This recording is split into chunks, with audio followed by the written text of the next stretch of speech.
tell us what your number 10 favourite film of 2025 is.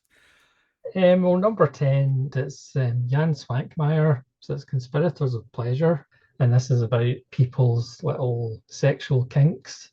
I think there's like four characters who all kind of live in this almost Decalogue type house and estate, and they all have their little sources of pleasure that they get.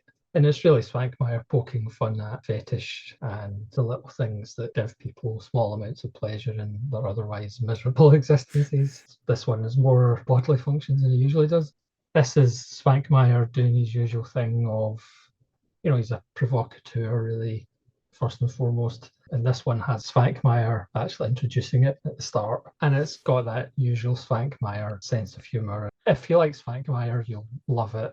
Obviously, if you don't love Swankmajer, then you're probably not going to. But as I say quite often, a lot of the films that I love, you either kind of love them or you hate them. Do you have Swankmajer films that you don't like? No, not really. So you're firmly in the Swankmajer camp. If your sensibility is that kind of way, then obviously you'll like them, but otherwise you probably won't. Conspirators of Pleasure is just a pleasure, strangely enough. Is that the highest Swankmajer in the list? Yes, I That's your think so. favourite of the year? Yeah.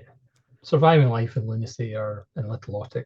They were in the top 40, but didn't make the top 10.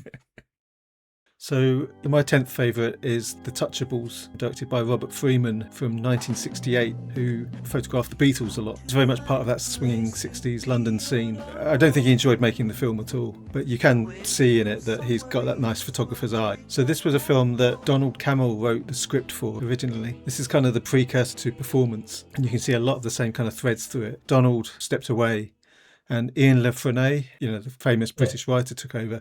And he also hated the whole process.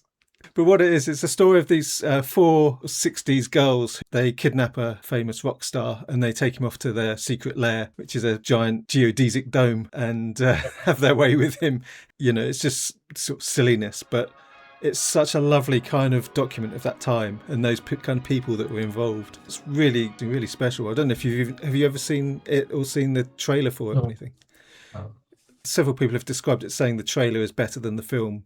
So I recommend watching the trailer at least. Yeah. But it's really difficult to find the film. I just found it on some really obscure website because there's no physical release. Fox own the rights to it and they just have never ever done anything with it. But yeah, just like a really fun, silly film. Just a kind of thrown together movie, but it really does kind of capture that moment in time of that kind of 60s scene.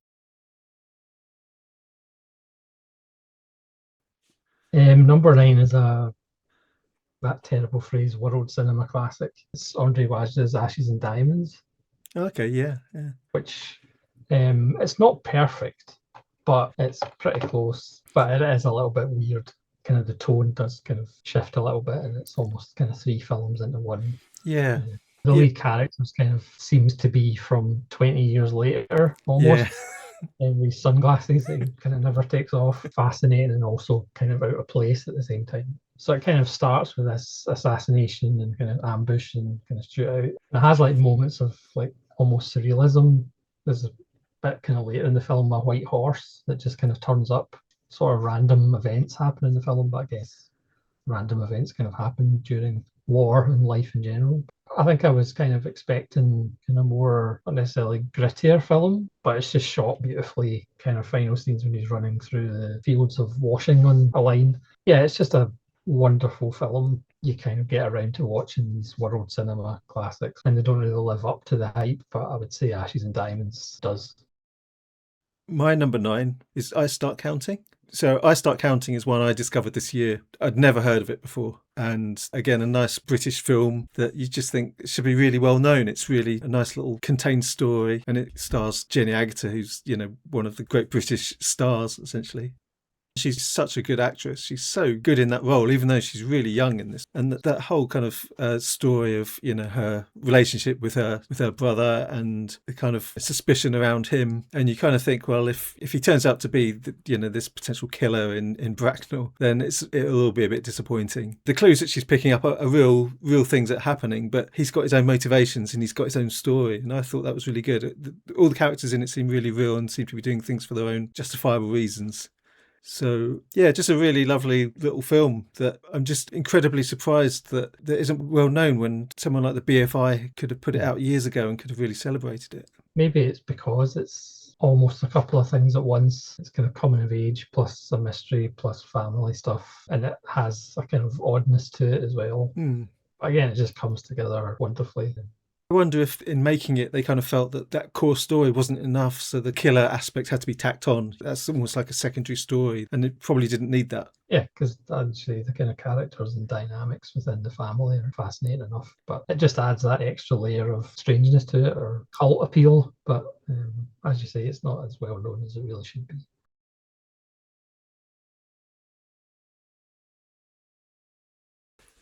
This might be, one of the strangest films you'll ever see. It is The Shatner, and it is Incubus.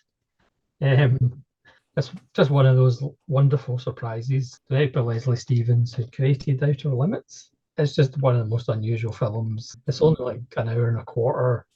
The big thing about Incubus, apart from William Shatner being in it, is the fact it's in Esperanto. Ĉu vi estas Violando? Mi loĝas tie ĉi. Ĉu vi konas la ŝosejojn? Mi konas la ŝosejon de la Muelo kaj de la rivero. Certainly. Estis rejo por la rikolto. You have to remember a time where Esperanto was thought to be the next big thing. It didn't quite work out that way. People have kind of likened it to like a Bergman film with William Shatner, witches and ghosts. I mean, people have suggested it takes place on another planet. It's not even Earth. But it's just all atmosphere. William Shatner gets beguiled by a succubus. It's kind of sold, or maybe it was sold originally as kind of this exploitation film, but it's not. It is a little dark fairy tale, I guess. William Shatner is good in it, isn't he? Yeah. Isn't he? Yeah. I think you can kind of see his kind of star quality at that age. It's just, if you like films that are just all atmosphere and just an oddness to them and a strangeness and just beautifully shot in black and white, it's just a wonderful film. Had you ever heard of it before this year? No, I've never heard. Me neither. So that's kind of why physical media is quite wonderful sometimes. It's amazing that it's now available, considering it was forgotten about for decades, basically. If you ever tell anyone about it, it's William Shatner and it's in Esperanto, it just sounds like you're making it up, doesn't it? Yeah, exactly. It's like nobody has a meeting and decides this is the film we're going to make. Yeah. It's just a fascinating little film. My number 8 is Marketa Lazarova, which is a 3-hour medieval Czechoslovakian film. Apparently it took 560 days to make, and the actors spent most of the time out in the cold in traditional medieval clothing, in lots of snow and mud. But it was voted the best Czechoslovakian film of all time by the Czechoslovaks. And apparently it's still watched religiously, I think around Christmas time. I watched it because I just saw it had loads of positive reviews and high scores. So I thought, it's got to have something to it. And it's in the Criterion collection. So, you kind of think, well, okay, let's check this out. And I thought, well, I'll watch an hour of it and see how I get on. And I ended up just watching the whole thing straight through. I just thought it was, a superb epic. Yeah, I don't know what to really say about that film. Yeah, it's not a film you can really go, well, this happens and that happens. It's very much a mood piece and getting into the rhythm of it and just... Yeah. Almost kind of hypnotic at times. I wasn't as high on it as other people in the community are, but it was a while ago. I need to rewatch it. It's the same with Valerie and her Week of Wonders. I need to rewatch that one as well.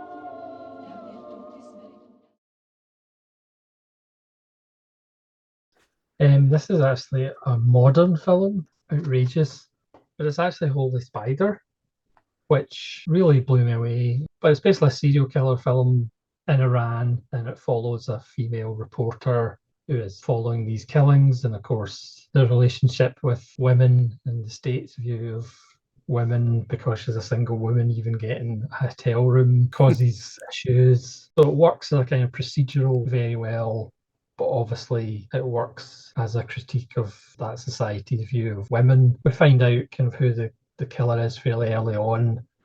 At the start he's killed, like 5 or 6, and of course it's not really been investigated that well because of the people that are being killed. But it's kind of why he's doing it. The guy is a family man, he's not portrayed as like a 2-dimensional caricature or anything. Mm. And then his family's reaction to it, and it's not necessarily what you would think. There's some people that actually support him killing prostitutes, basically. And again, it works in kind of so many levels, just as a kind of serial killer film, but it does work as a political film as well. And that's what kind of good filmmakers do. They don't tell you what to think and don't tell you how you should judge these people. It's kind of left to your own devices. The ending is very good as well, because certain people think it's going to end a certain way, and of course it might not necessarily end a certain way. Beautifully shot as well. It's another film that you do get a feel for a world that perhaps you're not familiar with. Do you know how it was received in Iran? I think it was banned. Okay. Because I should have said it's actually based on a true story, sort of. I think the killer is based on the real guy. It's just an excellent film from 2022. A modern film, unbelievable. I'll be getting to Iran at number 6, but my number 7 is kind of inspired by you, and it's Hideo Gosha's Three Outlaw Samurai. It's just a really fun film in that kind of samurai mould, and a traditional story of the kind of corrupt official who's just out for themselves, and the three samurai are very, very different, and their alliances build up over the course of the movie. They end up eventually taking the right side and taking him on. Yeah, his films have got great energy. Yeah. It was kind of based on a TV show, and then this is kind of the film version. Oh, okay. Right. Of course, one of his regulars is Tetsuro Tampa, who I've kind of now become a bigger fan of, just because he's almost in every Gosha film. And it's got Miyuki Kiwano in it. She's the hostage, basically, in the hut at the start. And I've really got into looking for her films now, because I kind of spotted her in this, and I started to think, well, I'm sure I've seen her in other things, but she just tends to play little bit parts quite often. Then I realised she's in Redbeard, which I watched decades ago. And so I've been working back through her filmography. I've just got The Shape of Night, which I've just never got around to picking up before. Again, you start to kind of join the dots, don't you, between all these different films. And it was, just really, really enjoyable. Really liked the characters. Really simple, really enjoyable little film. What's your number 6 of the year? It's Far From the Madding Crowd. Certainly, if I was younger, I probably wouldn't have bothered with, but I've had it in the backlog for so long and eventually get round to seeing it. But this is absolutely gorgeous. Directed by John Schlesinger, Terence Stamp, who of course we lost this year, Julie Christie, who I've developed into like a huge fan of, and Alan Bates, who has certainly grown, in my opinion, over the last couple of years. The colours are just tremendous. Or maybe it's just Terence Stamp's red uniform. There's a great extra on the Studio Canal release where Terence Stamp said that John Schlesinger hated him. So he was just basically trying to do his best, and it gave him a lesson that not all directors are going to love you. And the famous scene in the grass dunes where he's flashing his sword with Julie Christie, that was actually done with Nicholas Roeg, who was the DP, and not Schlesinger. They just kind of went up the side and did it themselves. And of course, that's one of the most beautiful scenes in the film. There's a scene where there's a storm at night, and Alan Bates is desperately trying to buckle down all the hay, and it's just man against nature, and it's just quite impressive. Fantastic. Obviously, it's about class because it's British. Again, I'm not a big fan of romantic films unless it ends tragically and horribly, and I'm all in. So I just love the way kind of fate just screws everybody over. That's the way it should be. Yeah, well, it's a Thomas Hardy adaptation. Yeah. They never end well for the women. So this is my kind of romance film, if you like, and just everybody's on top form. And Julie Christie's absolutely fantastic. Again, it's not usually my thing, but just because the way it unfolds and ends, just absolutely loved it. Yeah, I mean, I think that the people that have watched your channel would never think that you'd be a fan of Far From the Madding Crowd. I wouldn't have predicted that to be in your top 10 of the year. No, it's beat out Shatner. So back to Iran. My number 6 is Where is the Friend's House by Abbas Kiarostami. This is a film that I just knew the title of. I really didn't know anything about it. I knew Abbas Kiarostami. And this one really, really surprised me. It's a really short film, it's 80-something minutes. And it's just a perfect little story about a boy who accidentally takes his friend's homework book home with him, and he desperately needs to get it back to his friend so his friend can do his homework. And his friend lives in the neighbouring town. The kind of schooling system just seems horrendous. His teacher is just so harsh on the kids and makes them cry and all sorts of things. It's such an important thing at that age, you know. It's real life or death for this boy, you know. He's really on his own on this, and he has to kind of defy his mother to kind of quickly nip out and dash to the neighbouring village. The little boy in it is really good. You know, it all hinges on him. He's in every scene. He doesn't know where his friend lives, so he's kind of just asking lots of different people, and they're sort of saying, "Oh, I've never heard of him," or "Oh, I've heard of that surname, but I don't think it's their boy." And there's so many kind of little moments in it where you just think, "Oh, he's so close to achieving the goal," and he's always foiled. There's a lovely moment, you know, he's tried all these different houses and different doors, and then he meets this old man who says, "Oh yeah, I know where he lives. I can take you there." But the old man walks really, really slowly. And it's getting dark, and there's no like street lighting or anything. It's just these cramped little alleyways, and he's trying to hurry him up, but it's being really polite. Then they have to sit down and have a bit of a rest. You really feel for this little lad. As you're kind of watching the film, you're kind of thinking, "Oh God, how's this going to go?" It gets to the end, and it's got just like the perfect final scene, so it just makes it really magical. It's really sweet.